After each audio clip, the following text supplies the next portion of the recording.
জাতীয়তাবাদী দলের পক্ষ থেকে ইতিমধ্যেই মাগুরা 2 আসনের সম্ভাব্য প্রার্থীর নাম ঘোষণা করেছে।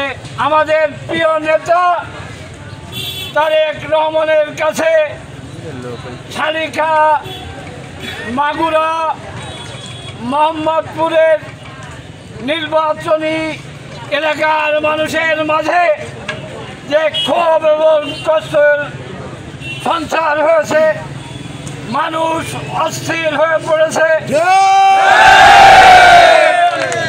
কাজী কামালের নেতৃত্বে মাগুরায় এই 2 আসন আমরা আমাদের পক্ষে আনতে সক্ষম হয়েছি।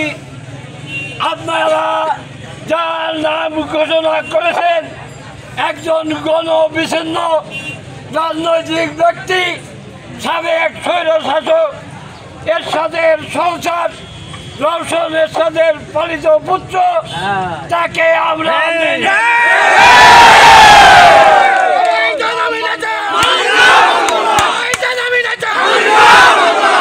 বিক্ষোভ মিছিল শুরু করছি।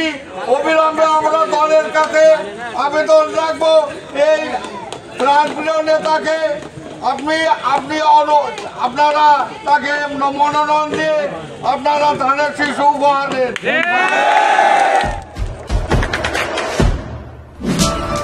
দেশে দেশে সবার সাথে দ্য নিউজ।